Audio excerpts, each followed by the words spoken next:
সে এক নতুন একজন দূতকে পাঠাইয়া কইলেন, আপনি গিয়া 7 বার যর্দনে স্নান করুন, আপনার নতুন মাংস হইবে ও আপনি শুচি হইবেন। তখন নামান ক্রুদ্ধ হইয়া চলিয়া গেলেন আর কইলেন, দেখো আমি ভাবিয়াছিলাম তিনি অবশ্যই বাহির হইয়া আমার নিকটে আসিবেন এবং দাঁড়াইয়া আপন ঈশ্বর সদাপ্রভুর নামে ডাকিবেন আর কুষ্ঠর স্থানের উপরে হাত দোলাইয়া কুষ্ঠকে উদ্ধার করিবেন। Hallelujah, hallelujah, hallelujah. এখানে নামান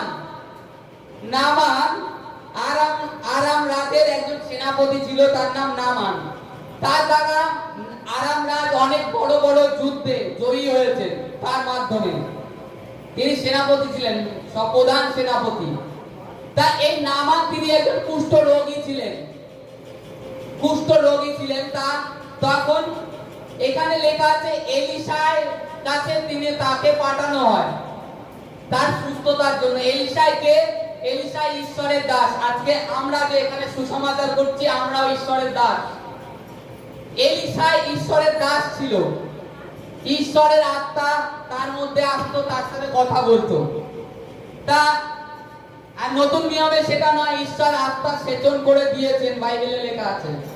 তা এখানে এলিশার কাছে আসে, তখন এলিশা তাকে নামানকে বলে, তুমি যাও যর্দনে গিয়ে 7টা ডুব দাও, ডুব দিয়ে চলে আসো, তুমি ডুব দাও গিয়ে। তা তখন কাকে পাঠালো? একটা দূতকে পাঠালো। দূত মানে মনে করুন সামথিং। এলিশা তার একজন শিষ্যকে পাঠালেন যে যাও নামানকে, যিনি বাইরে দাঁড়িয়ে আছে, তাকে গিয়ে বলো তুমি যর্দন নদীতে গিয়ে 7টা ডুব দাও। তা যাক, এবার সেই দূত গিয়ে বলল যে তুমি যাও যর্দনে গিয়ে 7টা ডুব দাও, প্রভু আমাদেরকে বলে দিল। এলিশা সে কি করলো? সে গিয়ে বলল, তাতে যে নামান যার কুষ্ঠ হয়েছে সে রেগে গেলেন। সে রেগে অলরেডি তার দেশের দিক রওনা করতে লাগলেন, যে এই কার কাছে আসলাম আমি রোগ থেকে মুক্ত হতে, তার কুষ্ঠ থেকে কার কাছে আসলাম যে আমাকে বাইরে বেরিয়ে দেখলো না, একবার আমার মুখের দিকে তাকালো না যে আমি কে আর আমার কোন ধরনের কুষ্ঠ হয়েছে। আমি তো ভেবেছিলাম সে ঈশ্বরের কাছে ডেকে বলবে আর আমার কুষ্ঠের উপরে হাত দিয়ে বলবে, হে ঈশ্বর একে সুস্থ করো। এটা নামানের ভাবনা, নামান এইরূপ ভাবছিল। তখন কি হয়েছে? নামান তো রাগ হয়ে চলেছে যে আমি যর্দনে নেমে স্নান করবো না, আমি আমার যে দেশ থেকে এসেছি সেই দেশে চলে যাব, কুষ্ঠ আছে থাক। তখন নামান কি করলো? যেতে লাগলো। তার নামানের সঙ্গে আরো যে সৈনিকরা এসেছিল, তার কাছের লোক, যার তার সেবা পরিচর্যা করত, সে বলছে, প্রভু আপনি নিচে দেখবো, একটু নিচে কি বলছে দেখবো।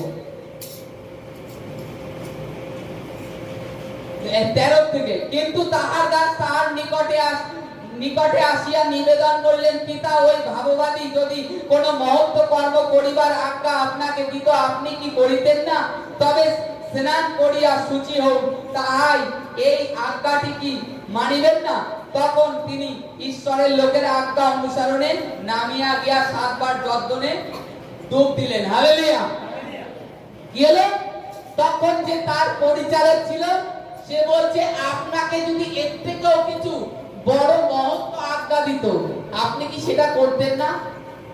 সে ক্রুদ্ধ হয়ে চলে যাচ্ছে, রেগে চলে যাচ্ছে, এখানে কিছু হবে না, ফালতু, চলো দেশে।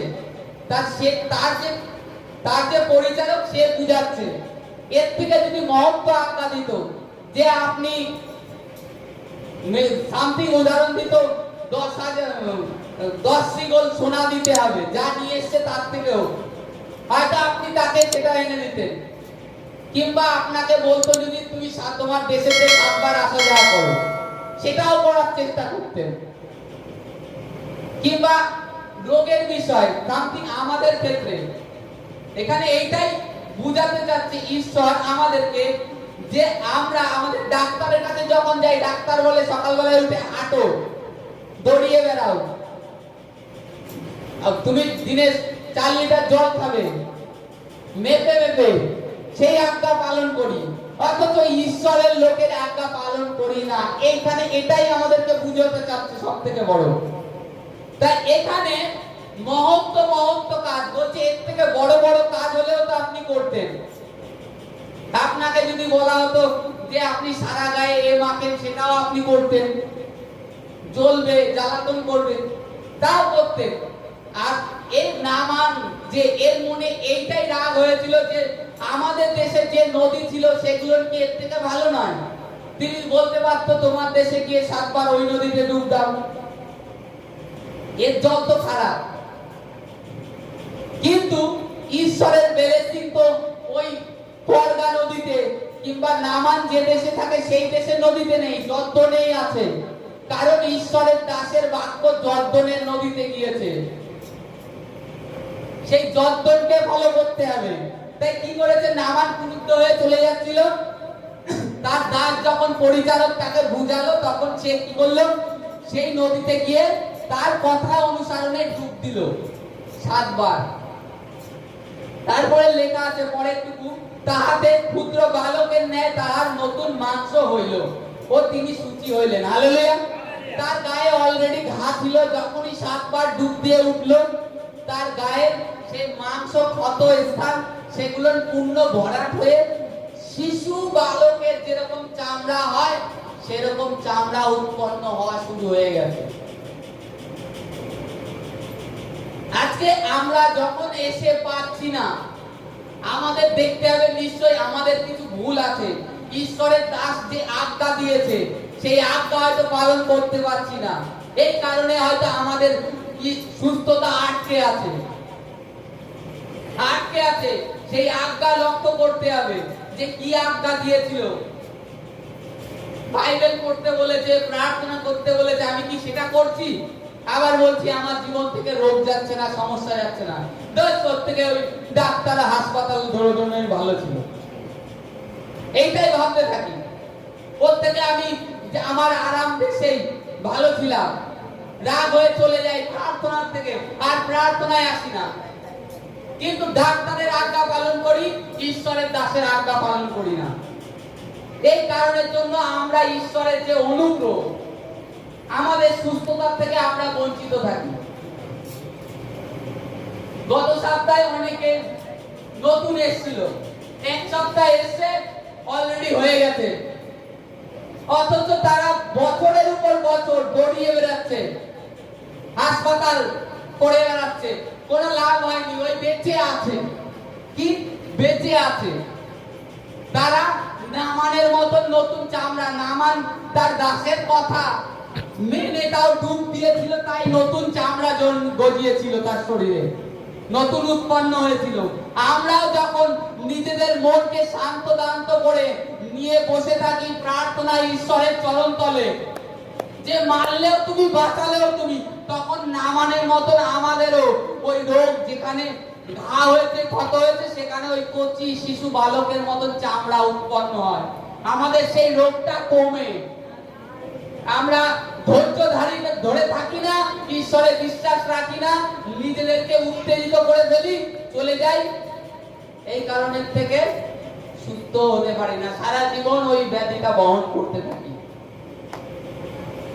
যদি নিজেকে স্থির করি, প্রভুর প্রতি আমাদের ভরসা দিই, তবে আমাদের জীবনে অদ্ভুত কাজ দেখতে পাই,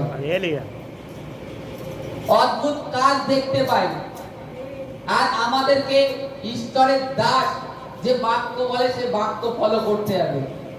কি বলছে, কিভাবে বলছে, সেটা আমাকে করতে হবে। তখনই আমরা আমাদের জীবনে মিরাক্কেল দেখতে পারবো, চমৎকার। আপনার হয়তো বলে দিয়েছে কিডনিতে, লিভারের থলিতে পাথর আছে, যা অপারেশন হবে না, ও ডাক্তারের মেডিসিন দ্বারা গলবে, তাতেও হচ্ছে না অনেকের। আমি কদিন আগে দেখছিলাম একটা, সে তার থলিটাই কেটে বাদ দিতে হয়েছে, কিন্তু সেটা অদ্ভুত ভাবে ঈশ্বরের প্রার্থনায় কমে যাচ্ছে। কারণ কি? সে বিশ্বাসে দাঁড়িয়েছিল, ঈশ্বরের দাস যেভাবে বলেছে সেভাবে প্রার্থনা করে গেছে। এই কারণের জন্য ঈশ্বর তার জীবনে কাজ করে গেছে। আর নামান যে সুস্থ হয়েছে খালি তাই নয়, নামানকে দেয়া একটা উদাহরণ আমাদের জীবনে। আমরাও যেন স্থির হয়ে যাই, নামানের মতন ক্রুদ্ধ না হয়ে না চলে যাই যে আজকে আসলাম প্রার্থনায় কিছু হলো না, বেশ আর আসবো না, তা নয়। আসতে থাকুন, বিশ্বাসে ধৈর্যে দাঁড়িয়ে থাকুন, ক্রুদ্ধ হয়ে লাভ নেই। ঈশ্বর আপনাকেও সুস্থ করতে চান, তিনিও আপনাকে সুস্থ দেখতে চান, রোগী দেখতে চান না। শয়তান রোগ দিয়ে রেখে দিয়েছে, সেটাকে ঈশ্বরই পারে একমাত্র। ডাক্তারের দ্বারা হয়তো অসম্ভব, কারণ মেডিসিনে চাপা দিয়ে থামিয়ে রাখতে পারে, কিন্তু নির্মূল কে করতে পারে? সে হচ্ছে ঈশ্বর। তার উপরে যেন বিশ্বাস রাখি, আর ঈশ্বরের দাসকে অবশ্যই তার আজ্ঞা যেন মানি। Hallelujah, hallelujah, hallelujah.